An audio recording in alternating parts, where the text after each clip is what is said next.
President Moon Jae-in is back in South Korea, having returned Wednesday from his 4-day state visit to Australia. He came back with a handful of new joint initiatives and deals on economic cooperation, most notably in defence and in key mineral supply chains. And this trip was particularly meaningful as Seoul and Canberra celebrate 6 decades of bilateral ties. To discuss the outcome of this trip and how South Korea-Australia ties will evolve in the decades to come, we connect with Song Se-ryun, Professor of Law at Kyung Hee University. Hello, Professor.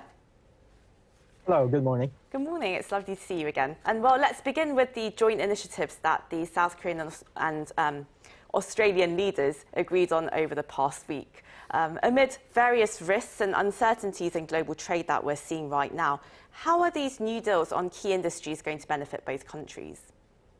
Right, most significant, I think, is the elevation of our relationship to a comprehensive strategic partners.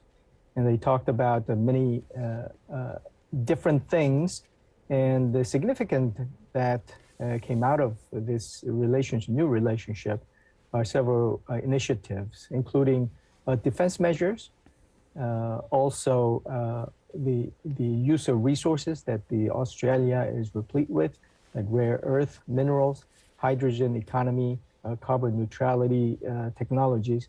And those collaborations will help a lot. And also, there were collaborations talked about the space exploration and also Southeast Asian digital initiatives to work on digital and cyber research and development. So those are things that both countries have either strength or needs. And because Korea has been pursuing kind of southern direction expansion in terms of collaboration and developments. In that case, Australia has been kind of a long overdue focus diplomatically and economically. So it is a good time to pursue those initiatives. Yeah, the two economies certainly do complement each other. You could almost say it's like a perfect fit in many ways. But going back to the history of the relationship between South Korea and Australia over the past 6 decades or so, what do you think it means to South Korea to see this elevation from how relations were to this comprehensive strategic partnership?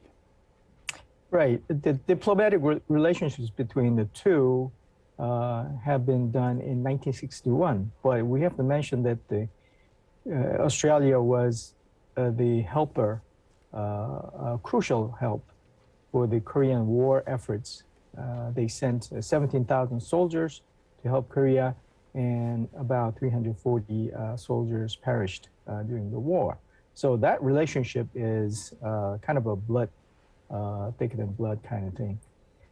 There have been some high-level visits. President Kim Dae-jung visited Australia in 1999, and Prime Minister Howard visiting in turn in Korea in 2000 and 2003. So high-level and ministerial level relationships have been ongoing. Recently, both countries have been invited to the G7 summit meetings, and I guess that laid a foundation for the elevation of the relationship. I think the most significant aspect of the two countries is that, as you mentioned, both are mid-level powers, and in current global governance environment, I think that the collaboration between and among the middle power is also a crucial element to build more robust global governance regime to address and solve many different challenges that we face: pandemics, climate change, and regional and overall security. Well, those issues cannot be relied upon on one or two superpowers, but especially the middle power collaboration and contribution would be crucial. And Professor, well, how significant was this trip amid the changing geopolitical dynamics that we're seeing in this Indo-Pacific region? Do you think that the defense deals made by South Korea and Australia might actually aggravate China in its rivalry with the US? Well, that's the zero-sum game aspect of the relationship with the country, Australia, that is not in good terms with another neighbor that Korea has, China. I think that Korea cannot pursue sort of equal distance diplomacy with everybody and hope that will not upset anybody. I think it's just not going to work.